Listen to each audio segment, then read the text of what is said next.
This I say, he which soweth sparingly shall reap also sparingly, and he which soweth bountifully shall reap also bountifully. Every man according as he purposeth in his heart, so let him give, not grudgingly or of necessity, for God loveth a cheerful giver.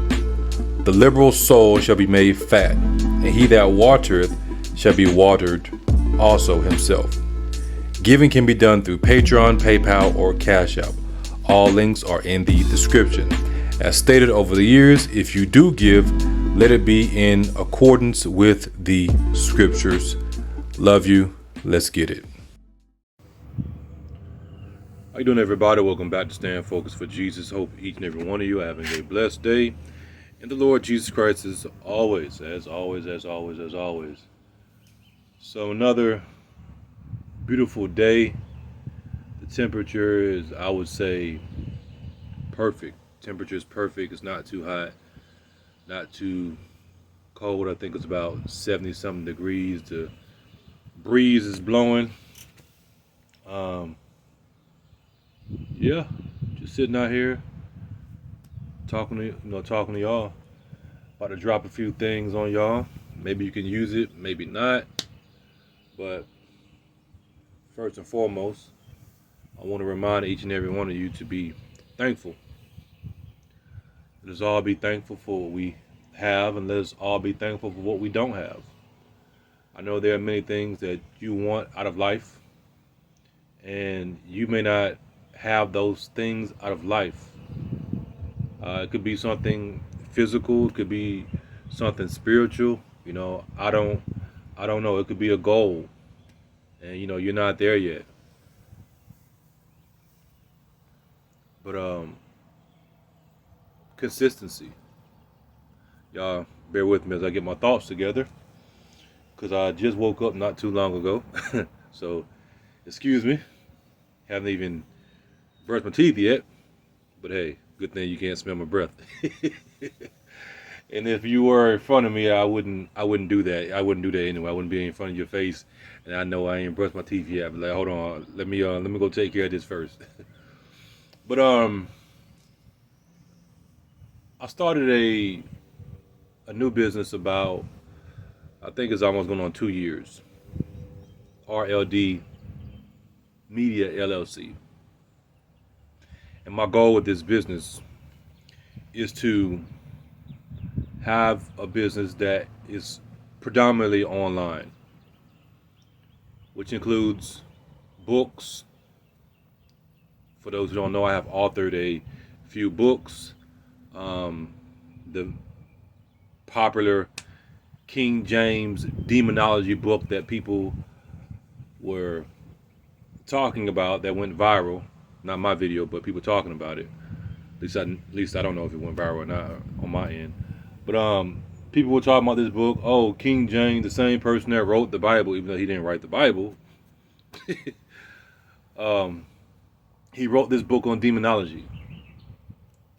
And this book on demonology is exposing that demons are real, which is interesting. But it's crazy we live in a world like that. People can say stuff like that, and these videos will go viral, because that's how dumb people are. That's how stupid people are.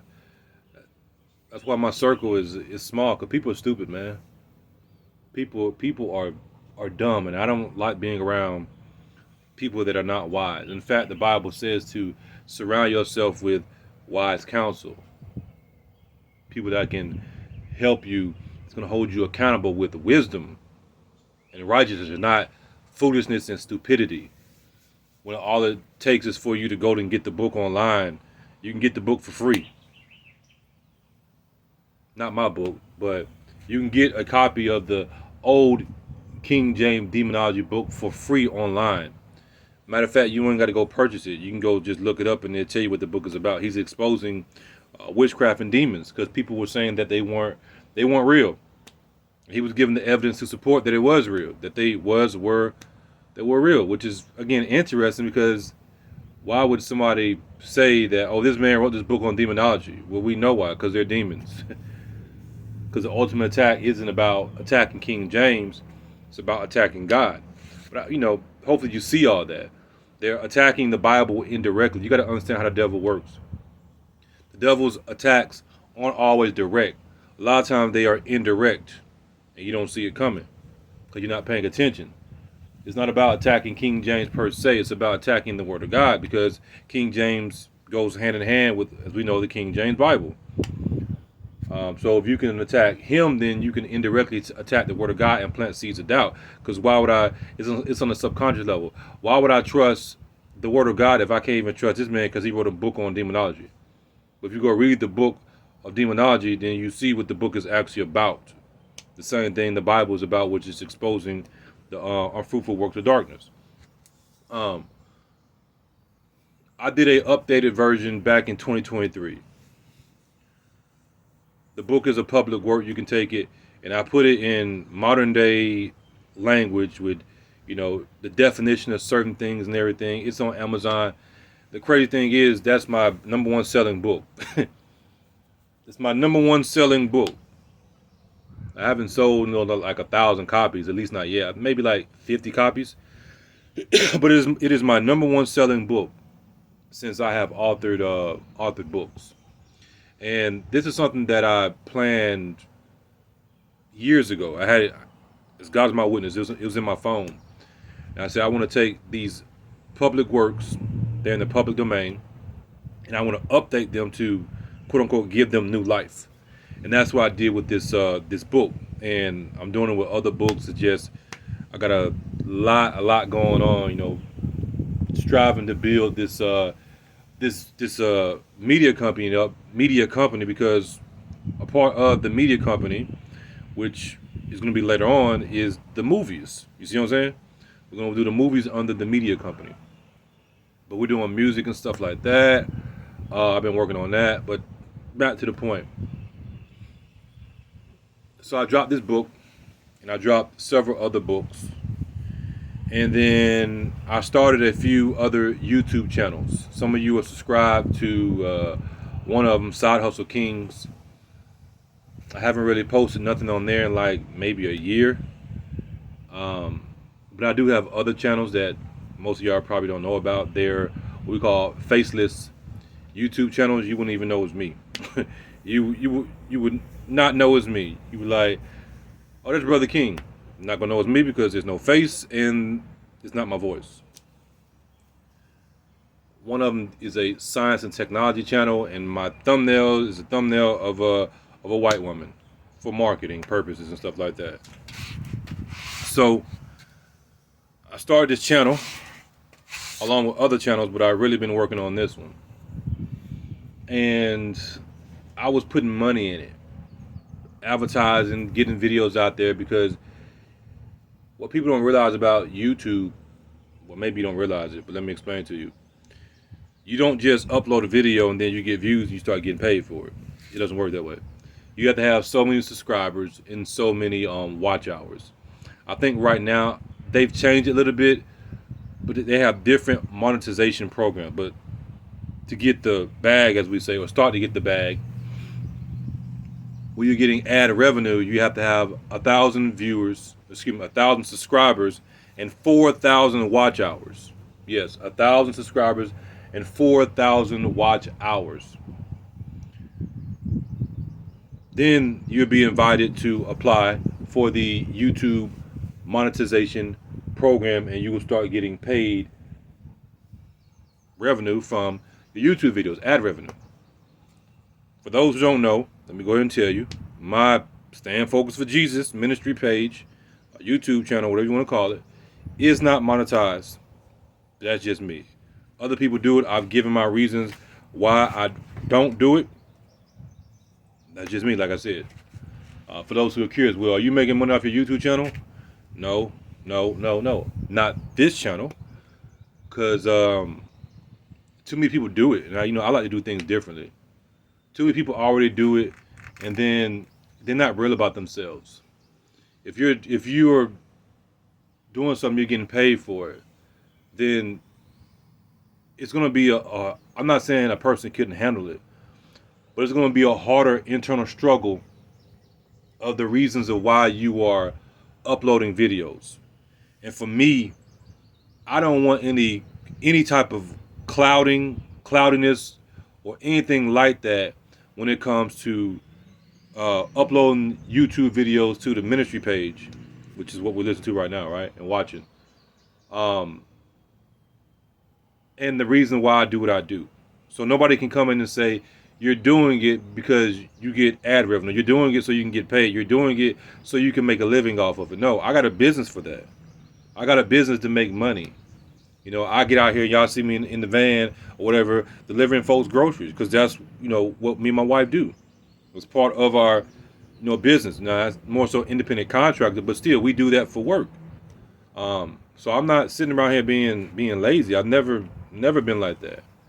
Now, you can say I've had lazy moments, and we've all had lazy moments, but nah, I've always been like that. I've always been a quote unquote go getter. I've always been I'm gonna show you type of person.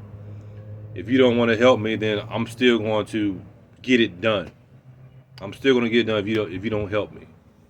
My wife will tell you that about me.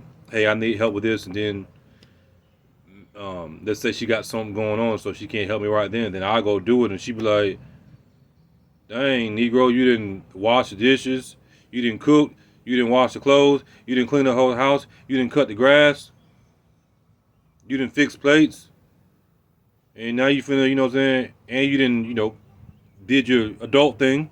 Like, where you got this energy from?" I'm like, cause that's just me. So, like I said, with these channels, one specifically, I started it, putting money into it. It was growing. I think right now I got about 317 subscribers, which isn't good, but it is good. You're like, oh, you're almost there. Well, the issue is, I stopped uploading content to it for like a year. A year. Again, I'm invested in this channel. I'm spending my own money, promoting the videos so the videos can get out there, because I want to get monetized, right? Stop making content on it for a whole year. Don't ask me why. I don't know. I know I had some other things going on. Then I know I was focusing on another aspect of my business, and I just wasn't putting videos out there like that. It's like you say I'm gonna take a break, and then that break turns into a year later. You see what I'm saying? Oh, I'm gonna work out, and then next thing you know, you gain an extra 20 or 30 pounds because you didn't work out when you said you were supposed to work out. And that brings me to what I really want to touch on is consistency. Now, overall, I'm a very consistent person. You see that because I've been uploading for all these years pretty much consistently. There was a time where I was uploading 2 times a day, and I had to cut back. I'm like, man, this is just too much at one time for people. But I be want to get it out there. It was a point in time where I had sermons scheduled for like maybe 2 weeks. I think sometime maybe had sermons scheduled out for like a month. Maybe, you know what I'm saying? But at least I know like 2 weeks. I think at one point in time I had so many sermons going that I had them scheduled for like a month. Just, being consistent. And even now I have probably like 40, maybe, like 40 sermons that are recorded. I just haven't put them out yet. So I'm, like I always say, I'm always recording, even if I'm not uploading. And that's why sometimes you don't see me uploading for a while, because I'm working on, business stuff to build the business. It's life. I got to build this business. Nobody else is going to build it. Nobody else is going to build it for me. I have to put the work in. My wife and I, we have to put the work in, because she's a part of it too. She has her stuff that she does to help, help me, so we can make sure we take care of this family and stuff like that. But like I said, man, it wasn't that I was going to just stop. But for whatever reason, I stopped at a particular point in time, and then I didn't come back to it. A week turned into a month turned into so-and-so, and next thing you know, I'm like, man, I ain't uploaded nothing in a year, and it's like, dang, because I came back around to it, and we really got back on it, and said we need to get these channels monetized. and we was kicking ourselves in the butt, as we say. She was kicking me in the butt. I was kicking her in the butt. So we kicking each other, hypothetically, because a whole year of no content, the channel would have been monetized by now. The channel would have been monetized, which would have been a stream of revenue coming in, which would have been a part of the goal that we are striving to do to get the channel monetized. And so, what's the point of this whole video? It's that we stopped, for whatever reason, we stopped being consistent. We were consistently uploading. I was uploading the more so we're gonna say the long form content, and then she was uploading the short form content, which is in the YouTube shorts for the channel. And now we're looking back on it and like, man, we missed a lot of opportunities, because that channel being monetized would have brought in revenue, which we could have used to grow the other channels. But now we're back on grind mode. We're back, being consistent. I know right now I got a few days of content scheduled, because I had like a week of content scheduled, but I have other videos that I've done. I just have to upload. So it's going to be a month of content scheduled just for that YouTube channel specifically. And then I'm going to transition to my other YouTube channels and upload content to them for a month, and then switch back to the music, producing some more music and getting that out there, because I got songs that are produced. I just have to release them. It's a lot of, it's not producing the content, it's everything else that comes along with it. You got to send it to your distributor. You got to then do the artwork. You got to have your your words and your metadata and stuff in there like that. You got to send it over to BMI or ASCAP, and then you got to fill out that form so you can make sure you get paid on that. And it's a lot of tedious work, and it's a lot of repetitious work. And if you don't do it, then it's gonna hurt you in the long run, because you can be like, you don't want a song to blow up. Let's say I do a song. My wife does a song. The song blows up, and then you ain't got it in a system like that. You ain't gonna get paid. You ain't gonna get paid. So what we're doing is we're building a catalog of media, music, YouTube, books, and stuff like that. And then, Lord willing, when we get in a position in the future, having a higher level of capital to invest, the catalog is already there. Now we take a portion of the capital that we have and we put it in advertising to get it out there even more, because you can produce all this content, but if people don't know about you, then they're not. If a person doesn't know that I'm producing music under my quote unquote artist name, because you have to have an artist name, DJ King Controversy, King Kong Controversy, because y'all know I'm controversial, then they're not going to purchase the music. You're not going to get streams, and that's where advertising comes in at. Our focus right now is building our catalog, because like I said, once we get to the point of being able to do movies, then we already got the music catalog. We can choose from our own catalog of music to put in the movies and then get paid royalties from really almost like 3 different royalties. You get royalties from the movie. And I think it may be more royalties than that, because you'll get royalties from the movie plan, then you'll get royalties for the script, if I'm not mistaken. I think it kind of like works the same way with music, but you pretty much would get more royalties.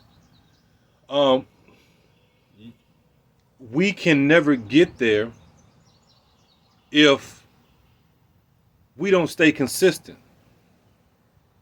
And that serves as a reminder, like, man, I could have had these channels already monetized if I would have stayed consistent. I'm just being real.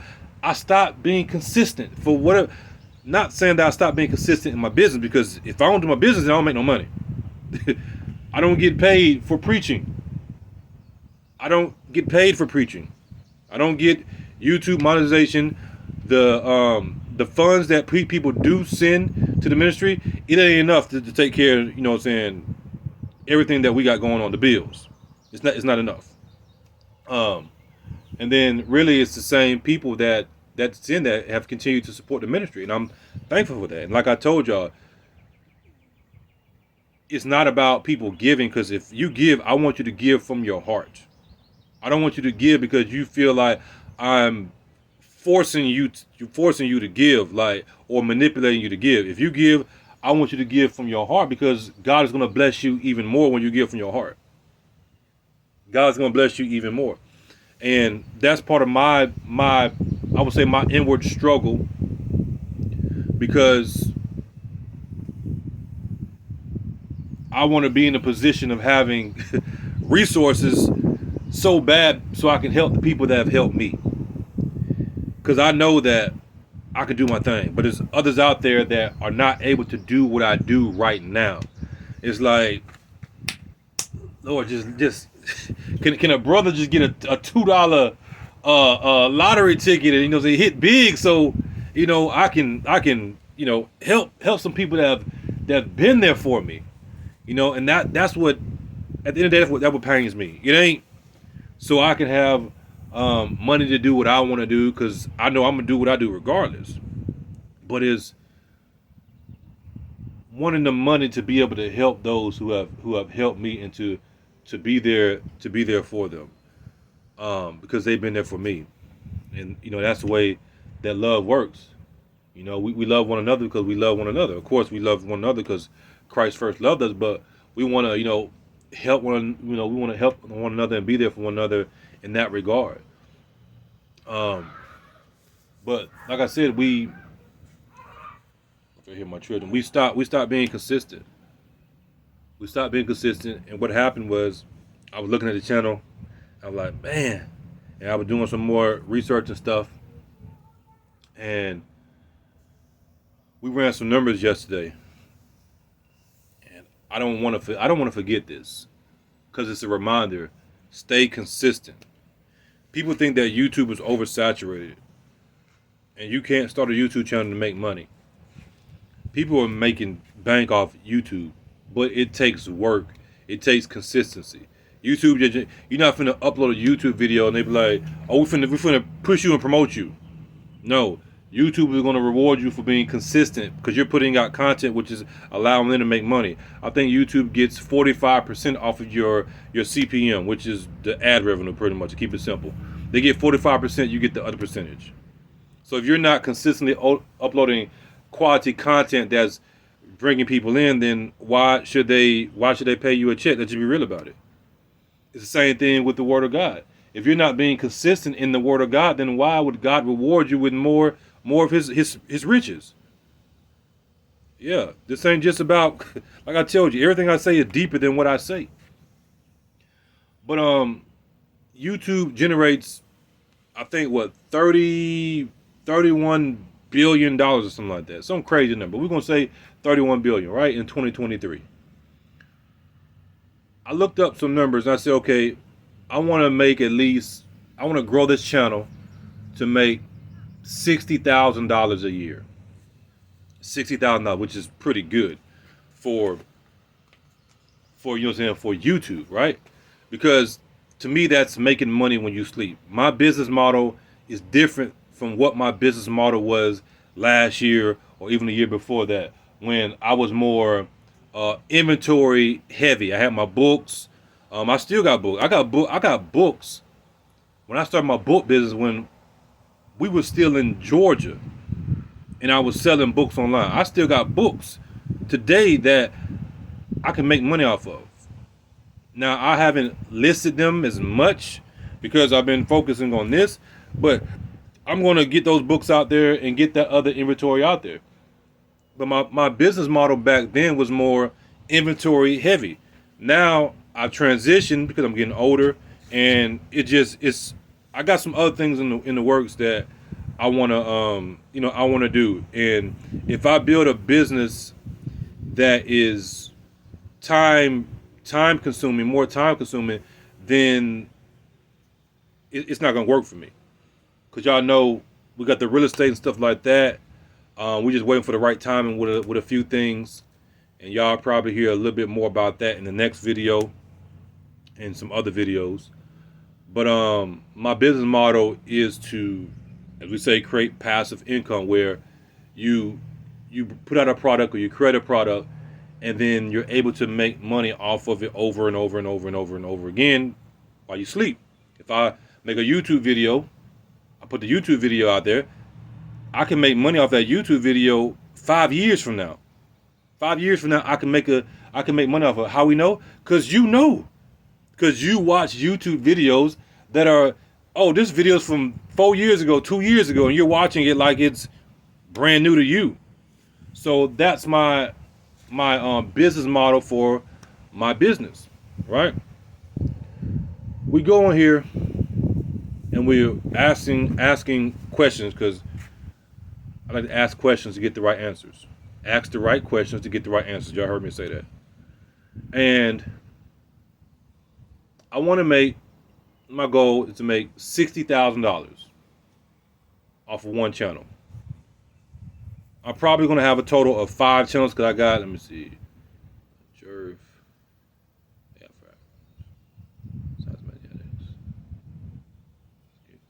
I know I have at least 4 channels right now.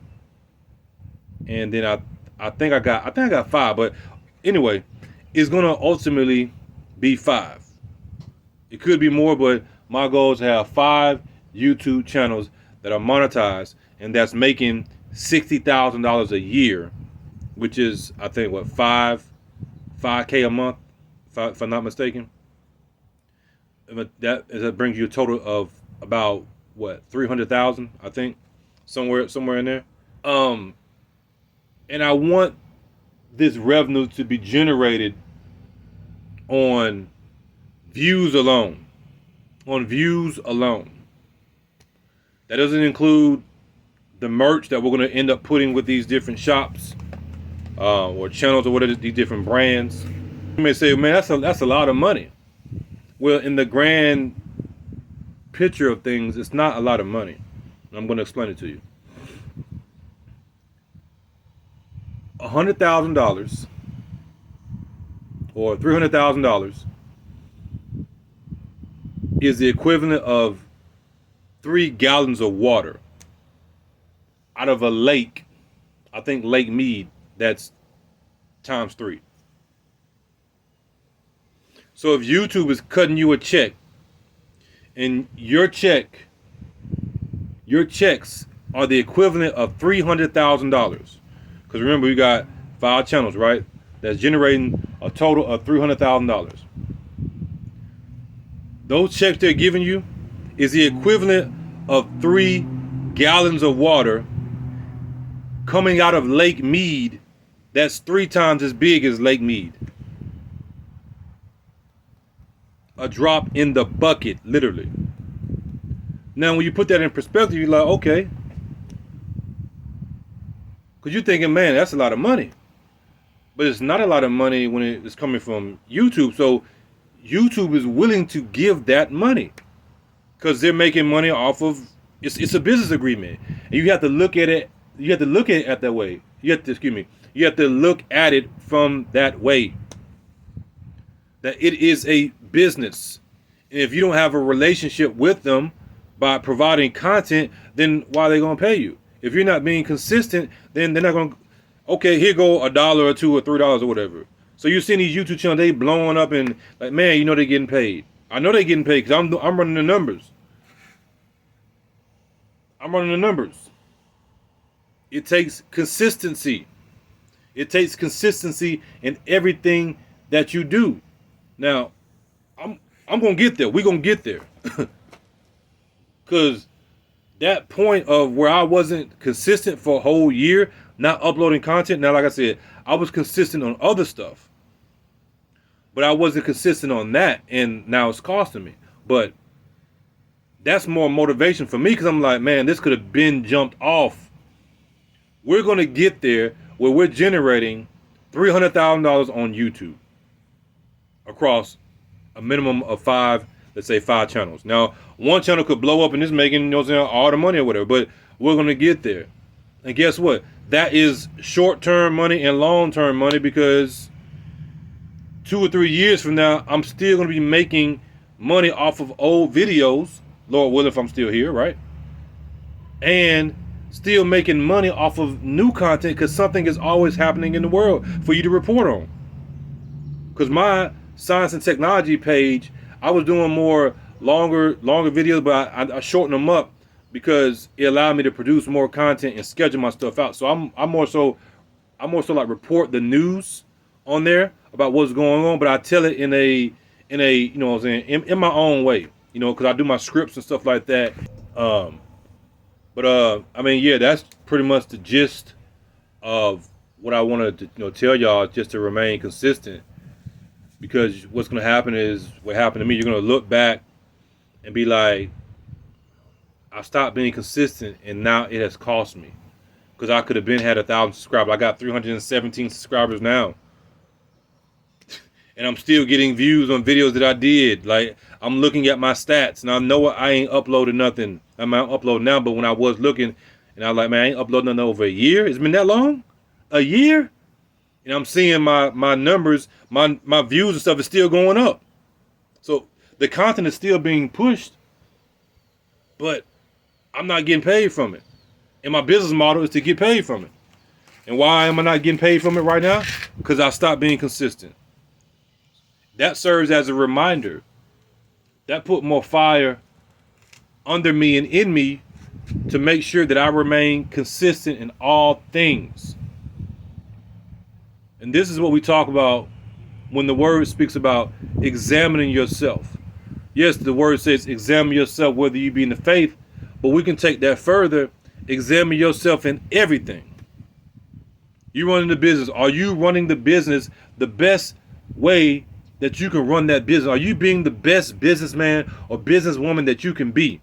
Because the word tells us to do all things unto the Lord. So it doesn't matter if you're working at Walmart. I worked at Walmart. I work many different places. Most of the time, you know, it's self-employed, stuff like that, running businesses. But even when I worked at Walmart, I did it unto the Lord. And my boss was a literal Satanist. Yes, sir. No, sir. What you need, go do it. I was a best worker. They didn't want me to leave. Even when I reduced my hours. They were like, is there anything we can do? Y'all gonna give me some more money? Cause you ain't paying enough when I can go down the street right to the gas station and make just as much money. Getting up at, you know what I'm saying, 3, 4 o'clock in the morning to be there at 5 o'clock. But I did it because I needed to do it. Make sure my family would take care, because business wasn't booming like it needed to be. We put it like that. And that's a decision I made, you know, responsibilities as a man. And business still isn't booming like that, but the bills are taken care of because I don't have a lot of bills. When I did have a lot of bills, I was making bank. I was making real good money when we stayed in Fort Mitchell, Alabama. But now we make less money here, but it's offset because we don't have as many bills. You see what I'm saying? So it's like, dang, you're living off that? That's impossible. No, it's not impossible. You have to be wise with your money. You have to budget your money the right way. And I'm thankful for that too. I'm thankful for the times where, you know, I was making $60,000-$70,000. I'm also thankful for the time where, you know what I'm saying, making $20-some thousand a year. And y'all say it's impossible. No, I'm as God is my witness, I've taken care of my family that consists of my wife, my 3 children, my mother-in-law, with about $20,000 a year. You would say that's impossible. And the thing is, if you saw how we live, you would be like, ain't no way. If you saw how we eat, I mean, when I say how we live, if you saw how we eat, you'd be like, man, you balling. No, I'm just wise with my money, which is why the Lord blesses me even more and more and more and more, because I'm being responsible with the little he has given me. He's going to give you the little and see if you're going to be responsible with it. And then he will bless you with more and more and more and more. Why do you think God blessed me with the home that my quote unquote mortgage. I don't like to call it mortgage, but it's a life pledge with $225. It's unheard of. Unheard of. And it was all the Lord, but I got to this position in obedience. So your blessing may not be a house with that type of payment. Your blessing could be something else. But what I'm saying is, regardless, you have to be a good steward of whatever God has given you. God gave me one child, and we didn't even want the one child. I ain't gonna lie, we did not want children. I want to say that because people won't take that the wrong way. We didn't want to bring children into this world with everything that was going on.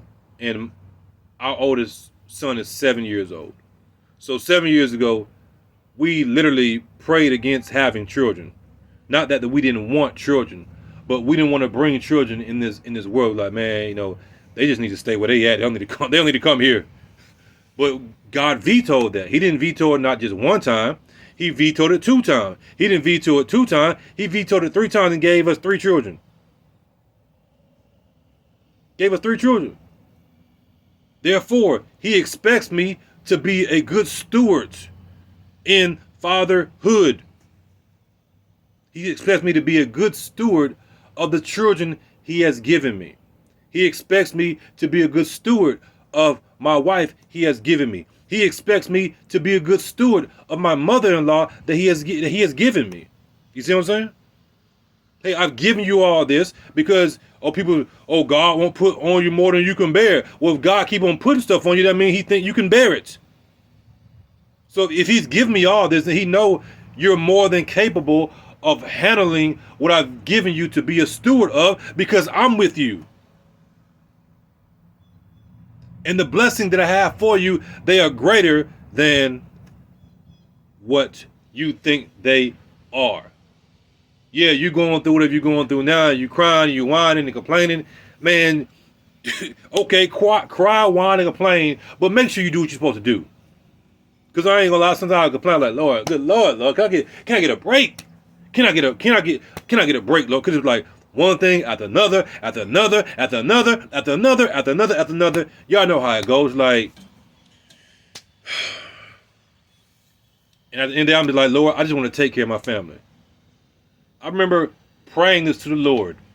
I know I'm going on and on, but y'all know I am transparent as I can be as a pastor.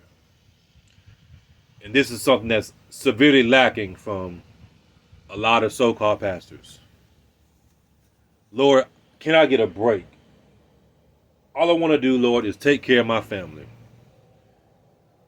And I was talking to my wife about this the other day. The devil cannot stop God, of course. The devil cannot stop God's plan. The devil cannot stop God's plan for your life. Only thing he can do is throw a wrench, a monkey wrench or whatever in it and somewhat slow it down. But even when it seems to slow down, it's still moving. And the main way the devil attacks my family is with our finances. It's not a lack of the ideas. It's not a lack of the drive. It's not a lack of knowing how to make things happen. It's a lack of the finances to put behind these different things to make these different things happen. For example, the YouTube channels and stuff I was saying. I know that I can make money off the YouTube channels. Even, not putting money behind it. But when you put money behind it, it helps it to grow faster. So, we had so many vehicle problems. The van that we got, I had to go to Georgia and get that van, which cost me money because I had to get on the Greyhound. I had to pay for gas, the down payment, the vehicle that we had. It was just crazy. We had my mother-in-law's vehicle. We used that as a trade-in to get the van that we did have, and then that van was having problems. They came and took the van when we ain't even made the first payment yet. And I was telling the people, like, I don't know what's going on with the van, we still trying to figure out, and we gonna pay you the money, but let's see what's going on first.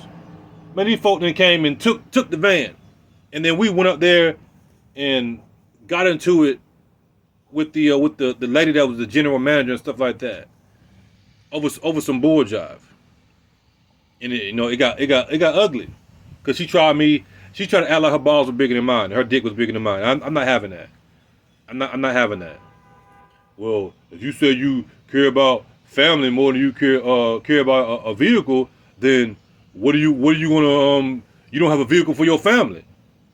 Man, I ain't gonna lie, I want to get up and slap that lady so bad because she tried me up as a man. And that's why I pulled the key. I said, we got a vehicle that's paid for, which we do have a vehicle that's paid for. You always need a vehicle that's paid for cash. But these folks pretty much stole our trade-in. Stole it. It's not, they didn't give it back. They took the van, and then they sent a letter after the fact saying that, hey, don't worry about nothing. You ain't got to worry about it being a repossession, none of this stuff on your credit. We're not gonna, pretty much we're not gonna charge you for this, because they were trying to still charge us. I'm like, y'all are wrong. I'm telling you what I think it was a general manager or whoever he was, what he said. I said, I ain't studying what everybody was talking about. I said, you weren't even here, ma'am. I said, go talk to him and ask him. They want us to bring the vehicle into them. I was like, I can take the vehicle to whoever I want to. This is real conversation. Real conversation. Well, why you want to take it to the Dodge dealership? Well, how much they charge? Who the hell you think you're talking to? I work on cars. I want to make sure before I give you this payment, well, this vehicle is acting up and leaving. At the time, my wife, she was pregnant. Kelsey had not been born. And I'm working and having to leave work because the van is leaving my pregnant wife stranded. And they don't give a damn about none of that stuff. So you think I'm going to keep on giving you my money when you don't give a damn about my wife being pregnant and then she's stranded? I got to leave work. So if I got to leave work, then that means that I ain't making as much money to pay y'all. That's what I had an issue with. And she tried to make it seem like that we were desperate. And I don't care. I don't care. I do business, and of course, the vehicle, it was at a higher rate or whatever. And like I said, about credit and stuff like that, man. It's just a good thing to have decent credit, even if you're not using it, because when you need to use it and you got bad credit, man, it's gonna cost you more money. Because they were busting our head with that van, and I knew it. My wife knew it. Was like, man, this is ridiculous. But at that point in time, that was the best decision. I ain't say we didn't have a choice, but that was the best decision. At the time, because we need to get wheels so we can keep on, making money. That's just a part of business. We rented a vehicle. That was money. Because we need to, and transition phase of getting another vehicle. We needed wheels. So I did the math. I thought, well, at least we'll be making some type of profit. And we rented a vehicle from a car rental place and was driving that for a while until we end up getting another vehicle. Like I said, they came and took it. Another other bull jive. And it wasn't that I wasn't going to pay it. I needed to know what was wrong with it. I wanted to make sure that it wasn't any electrical issues before I lock in, because they need that first payment. Once you give that first payment, then that really solidifies the contract. Because you have a time period where you can kind of like take the vehicle back under law and everything. She didn't think I knew all this. Because she was like, well, you fixed it. It drives good. I said, yeah, I paid for the battery. I paid $200-something for the battery. Because the battery blew up. The battery literally blew up. And it was driving good. But I still wanted to make sure I was going to take it in. But before I could take it in, they came and took the dang van. I wasn't mad. My wife called me and said, hey, they came and took the van. I said, oh, okay. Then I got off work or whatever, and then we went up there, and the rest is history. And then we end up getting the van that we have. Had to go to Georgia to get it, because I didn't want to deal with people here. I mean, this is ridiculous. I don't want to deal. Even when we ride by today, I look at them, I give them the middle finger pretty much. In my mind, I look at that dealership, I give them the middle finger. I'm like, that's not how you do business. and y'all are taking advantage of people. And I can't stand that. This is why I have so many ideas, because I want to do right by people, man. I want to do right by people. I want to do right by people when it comes to housing. Everybody should have the right to afford a house, especially our people, but all people. And the system was what's going on. Only way there's going to be change if we are the change, and God has given us the power to do that. So we know the world's going to hell. The world's already a hellhole as is, but it doesn't mean that we're not supposed to shine light in this dark place. That's what we're here for. So we can't always look at it like that, like, man, we just might as well just give up. Well, what are you saying about yourself? What are you saying about God? And it pains me because I don't have the finances to do these ideas that can impact people's lives on a scale where it's like this is God right here. You know what I'm saying? But in due time. But you just gotta remain consistent in whatever you're doing, but don't remain consistent in sin. You gotta remain consistent in your business, even in your work, even in your job. You gotta remain consistent, because right now you need that job. Right now you need that work to take care of your bills. But you also need to be consistent with your plan. Is your plan to build up your 401k and then put these years in and then use that and then leverage that or whatever? Is it to work your job or whatever it is until you can transition over to this business? Consistency. Because what's going to happen, like I said, you're going to look back and be like, I wasn't consistent as I needed to be, and how much further has it put you back? I stopped being consistent uploading content to my channel, and my channel still isn't monetized. How much further did it put me back? So I reflect on that, and I'm like, you know what? I'm on go and grind mode times 10. Ain't eating dinner and then relaxing and watching a movie on Netflix, winding the day down, whatever. Nah. Eat. Appreciate the dinner, baby. You going to work? Going back to work? Yep. Going in the office. Going right back to work. Consistency. Staying focused. That's what the name of the channel is. Staying focused for Jesus. When you're focused on Christ, as the word says, his law is a lamp that guides us, right? You'll be consistent in everything else because you're focused on him. I think that's a good point to close it at.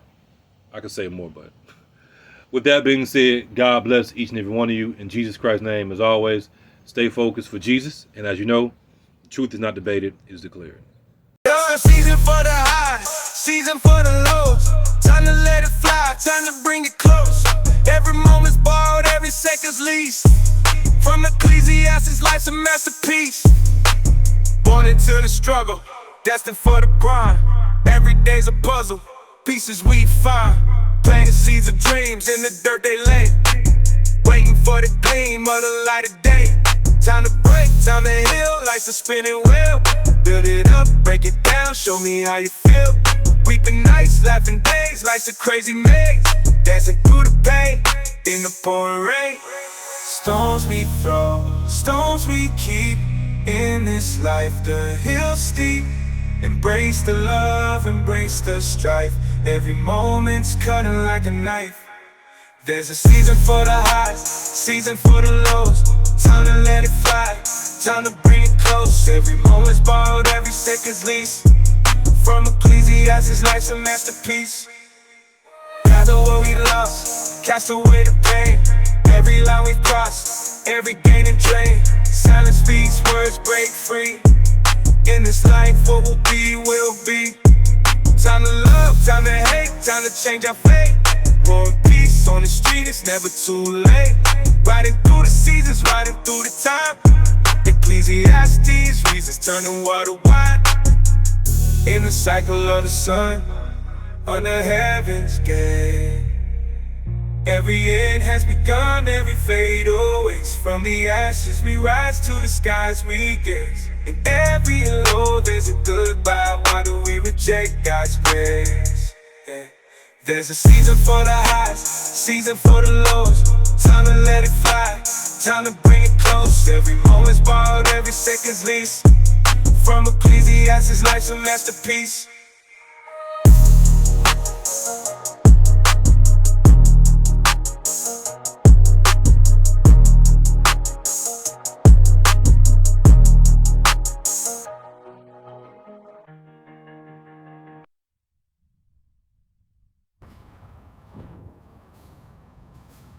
Seasons turn, lessons learned. On this journey we're embarked. Ecclesiastes whispers in the quiet, in the dark. For every time under heaven, a purpose under the sun. This life's a melody, and together in Christ we are one.